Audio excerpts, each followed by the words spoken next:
রাতের ঢাকায় ত্রাসের রাজত্ব। শাহজাহানপুরে ট্রাফিক সিগন্যালে মাইক্রোবাস লক্ষ্য করে গুলি চালায় হেলমেট পরিহিত এক দুর্বৃত্ত। এতে আওয়ামী লীগ নেতা জাহিদুল ইসলাম টিপু ও রিকশা আরোহী এক কলেজ ছাত্রী নিহত হয়েছেন। আওয়ামী লীগ নেতার স্ত্রী জানান, হত্যার আগে ফোনে হুমকি পেয়েছিলেন।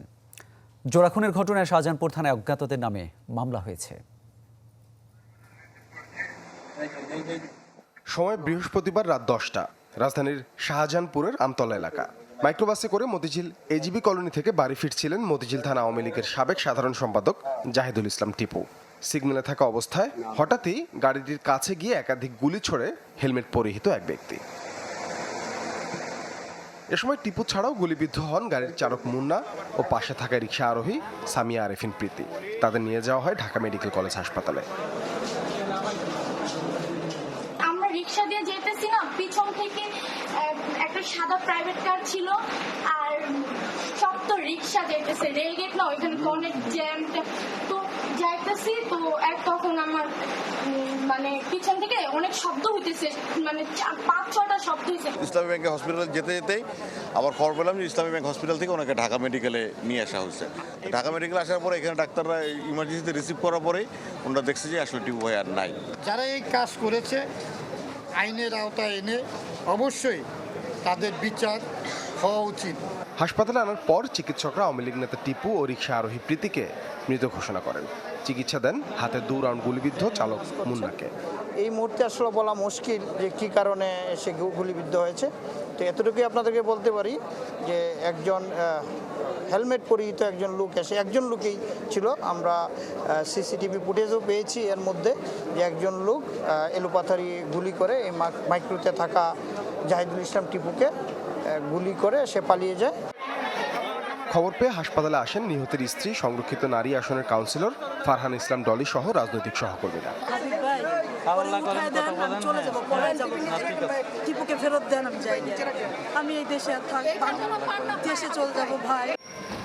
নিহত জাহিদুল ইসলাম টিপু মতিঝিল আইডিয়াল স্কুলের গভর্নিং বডির সদস্য ছিলেন।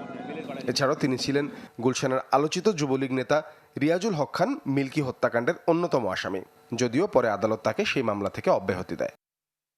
সাদবিন শফিক, চ্যানেল 24, ঢাকা। ফেনীর কাশিমপুরে স্টারলাইন ফুড ফ্যাক্টরিতে আগুন লেগেছে। নিয়ন্ত্রণে কাজ করছে ফায়ার সার্ভিস। সবশেষ খবর জানাতে সরাসরি যোগ দিচ্ছেন সহকর্মী দিলদার হোসেন স্বপন। স্বপন, আগুনের সবশেষ পরিস্থিতি কি জানাবেন? লিমিটেড কাশিমপুর যে কারখানাটার রয়েছে, ফ্যাক্টরিটা রয়েছেন, এই ফ্যাক্টরির মধ্যে রয়েছে। আমার পিছনে দেখা যাচ্ছে যে কিভাবে আগুনের ভয়াবহ তাণ্ডব। আজ দুপুরবেলা আপনার এই আগুনের সূত্রপাত হয় এবং আগুন লাগার সাথে সাথে পুরো ফ্যাক্টরির মধ্যে ছড়িয়ে পড়ে। ফায়ার সার্ভিসে এ পর্যন্ত ফায়ার সার্ভিস 12টি ইউনিট ঘটনাস্থলে কাজ করছেন। আমার পিছনে যে ভয়াবহতা দেখা যাচ্ছে, এটা এখানে কাগজ এবং ফ্যাক্টরির যত জিনিসপত্র আছে সব জিনিসপত্র পুড়ে যাচ্ছে। কিন্তু ফায়ার সার্ভিস আপনার পুরো এলাকা ব্যাপী পুরো ফ্যাক্টরির মধ্যে কাজ করছেন, তারপরে কিন্তু আগুন নিয়ন্ত্রণে আনতে পারছেন না। আমাকে ফায়ার সার্ভিসের কর্মকর্তা মকসুদ্দিন, সহকারী পরিচালক মকসুদ্দিন জানিয়েছেন যে ফেনী, কুমিল্লা, ছাগলিয়া, পরশুরাম, চৌদ্দগ্রাম আশপাশের যে ফায়ার সার্ভিস গুলো স্টেশন রয়েছে, সে ফায়ার সার্ভিস স্টেশন গুলো থেকে ফায়ারের কর্মীরা এসে এখানে কাজ করছেন। কিন্তু আগুনের বাতাস থাকার কারণে একটু সমস্যা হচ্ছে। এখানে পিছনে যে আগুন পুরো ব্যাপী আগুন প্রথমে শুরু ছোট আকারে থাকলেও কিন্তু এখন কিন্তু বাতাসের কারণে পুরো এলাকায় আগুনের লেলিয়ান শিকার দেখা যাচ্ছে। ফায়ার সার্ভিসে প্রায় 12টি ইউনিট পুরোদমে কাজ করছেন, প্রত্যেকটা শেডের মধ্যে তাদের কাজ করছেন, কিন্তু তারপরে আগুন নিয়ন্ত্রণে আনতে পারছেন না। তারা চেষ্টা করে যাচ্ছেন। আমি এখন যেখানে দাঁড়িয়েছে এখানে পিছনে কিন্তু ভয়াবহ তাণ্ডব চলতেছে, কিন্তু পুরো ফ্যাক্টরির মধ্যে। কিন্তু একদিকে আপনার ফ্যাক্টরি মালামাল সরানোর জন্য মালিকরা চেষ্টা করতেছেন, আরেকদিকে আগুন নিয়ন্ত্রণ আনার জন্য চেষ্টা করে যাচ্ছেন। আগুনের ভয়াবহতা ফায়ার সার্ভিস কর্মীরা নিয়ন্ত্রণে আনতে পারবেন বলে আমাদেরকে জানিয়েছেন। এই ছিল আমার সর্বশেষ। ধন্যবাদ আপনাকে। ফেনী থেকে যোগ দিয়েছিলেন সহকর্মী দিলদার হোসেন স্বপন। 25 মার্চের কাল রাত আজ একটি দিনের জন্য যে ক্ষণ ভুলতে পারেন না মোহাম্মদ শাহজাহান মিয়া। হানাদারদের হামলার খবর তার বার্তায় যিনি প্রথম জানিয়েছিলেন সর্বত্র, তার আশা শুধু কাল রাত্রিতে নয়, বছর জুড়ে জাগরুক থাকবে এই দিনটির চেতনা। নীল মাহবুবের রিপোর্ট।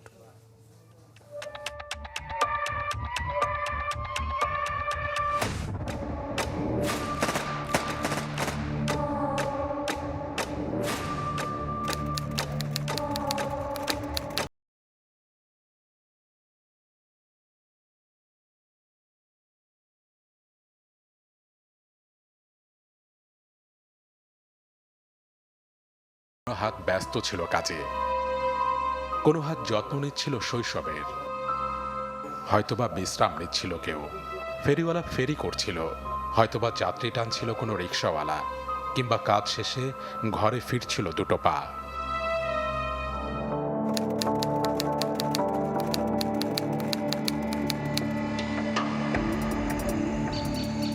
জ্যোৎস্নার বিপরীতে সে রাতের শহরে নেমে এসেছিল ট্যাঙ্ক আর কামান। বৃষ্টির বদলে ছিল স্টেনগানের ব্রাশ ফায়ার, ফুলের বদলে ছিল বারুদের ঝাঁঝালো গন্ধ, আর পাখির ডানা ঝাপটানোর বিপরীতে ছিল মানুষের মৃত্যু চিৎকার। এই 51টি বছর আমি তো একদিনের জন্য সেই 25শে মার্চ কাল রাতকে ভুলতে পারিনি। কাল রাতে সে কালো স্মৃতি এখনো দগদগে ক্ষত তৎকালীন সাব ইন্সপেক্টর শাহজাহান মিয়ার কাছে। তখন রাত অনুমান 11:30 হবে। ওই ডন হাই স্কুলের ছাদে থাকা আমাদের পুলিশ সদস্যরা প্রথম তারা ফায়ার ওপেন করে। যদিও সে রাতে পাক গ্রেনেড, কামান, মর্টার আর ট্যাঙ্কের কাছে ভেঙে পড়েছিল 303-র প্রতিরোধ, তবে সে রাতেই তো রক্তাক্ত হৃদয়েও গজিয়ে উঠেছিল স্বাধীনতার সবুজ বৃক্ষ। আমি মাইক্রোফোন হাতে নিয়ে বলতে আরম্ভ করলাম, base for all stations of East Pakistan police, very very important message for you. Keep note, keep listening watch. We are already under attack by Pak army. Try to save yourself. Over and out. জানতে চেয়েছিলাম, প্রজন্মের জন্য কি আছে এমন কোনো বার্তা যা হয়তো আবারও পৌঁছে যাবে কোনো এক তরঙ্গ মাধ্যমেই। আমি নতুন এই প্রজন্মের কাছে আমার একটা অনুরোধ থাকবে, প্রথমত তারা যেন দেশকে ভালোবাসে। নীল মাহবুব, চ্যানেল 24, ঢাকা। স্বাধীনতার সুবর্ণ জয়ন্তী পালনের চেয়ে সরকার একজন ব্যক্তির জন্মবার্ষিকী পালনে ব্যস্ত। সকালে রাজধানী গুলশানে দলীয় চেয়ারপারসনের কার্যালয়ে এমন অভিযোগ করেন বিএনপি মহাসচিব মির্জা ফখরুল ইসলাম আলমগীর। স্বাধীনতার সুবর্ণ জয়ন্তী সেখানে দেখতে পাইনি, আমরা দেখতে পেয়েছি একজন ব্যক্তির শতবর্ষ পালনের আপনার সমস্ত অনুষ্ঠানগুলি সেখানে দেখতে পেয়েছি যে একতরফাভাবে অসত্য কিছু তথ্য সামনে নিয়ে কাজ করা হয়েছে এবং যাদের অবদান আছে এই স্বাধীনতার সংগ্রামে, মুক্তিযুদ্ধে, যারা প্রাণ বিসর্জন দিয়েছেন তাদেরকে কিন্তু সেইভাবে তুলে ধরা হয়নি। রমজানের আগের সপ্তাহেও বাজারে পণ্যের দামে নেই তেমন কোনো পরিবর্তন। মুরগি, চাল, তেল কিংবা মশলা জাতীয় পণ্য প্রায় আগের দামেই বিক্রি হচ্ছে। তবে স্বস্তি ফিরতে শুরু করেছে পেঁয়াজের বাজারে। ইদানিং চৈত্রের গরমের মাঝে খানিকটা দমকা হাওয়া বইছে, হয়তোবা তাতে গরম বাজার কিছুটা নরম হলো রমজান শুরুর আগের সপ্তাহে। চালের বাজারে ক্রেতার দেখা মেলা ভার, সপ্তাহের ব্যবধানে তাই আর বাড়েনি দাম। মুরগিও বিক্রি হচ্ছে আগের দরে, সবজির বাজারেও নেই বড় কোনো পরিবর্তন, তবে দাম এখনো অর্ধশতকের ঘরে। পকেটের হিসাব মেলাতে কম কিনে টিকে থাকতে ভোক্তাদের লড়াইটা তাই চলছেই। চাহিদা কম থাকে তখন মালের দামও কম থাকে, এখন বর্তমান চাহিদা বেশি, মালের দামটা একটু বেশি। রমজানের আগে বাজার এখন একটু মনে হচ্ছে একটু ক্রয় ক্ষমতার ভিতরে, কিন্তু রমজানের মধ্যে কি হবে এটা আসলে স্পেসিফিকলি আমরা বলতে পারতেছি না। মশলার বাজারে রমজানের প্রস্তুতি চলছে বেশ জোরে সোরে। পেঁয়াজের সরবরাহ বাড়ায়, দাম এখন হাতের নাগালে। আদা, রসুনও বিক্রি হচ্ছে আগের দরেই। কাস্টমার যদি কিনেও তারপরে পেঁয়াজের দাম 30 টাকার উপরে যাবে না, কারণ পিছনে পর্যাপ্ত পরিমাণ আমদানি আছে। যখন জিনিসপত্রের দাম বাড়ে তখন ওই আনুপাতিক হারে আমরা কম ব্যবহার করি। ক্রেতাদের প্রত্যাশা সংযমের মাসে যেন অসংযমী না হয় বাজার। ইফতেখার আলম, চ্যানেল 24, ঢাকা। জাতিসংঘে রাশিয়ার নিন্দা ও ইউক্রেনের নাগরিকদের সুরক্ষা প্রস্তাবে ভোট দিয়েছে বাংলাদেশ। ইউক্রেন ইস্যুতে এই প্রথম মস্কোর বিপক্ষে গেল ঢাকা। পররাষ্ট্রমন্ত্রীর দাবি, কারো চাপে নয়, বাস্তুচ্যুত মানুষের পক্ষে অবস্থান নিয়েছে বাংলাদেশ। আর এমন পদক্ষেপের প্রশংসা করেছেন ঢাকার ব্রিটিশ হাই কমিশনার।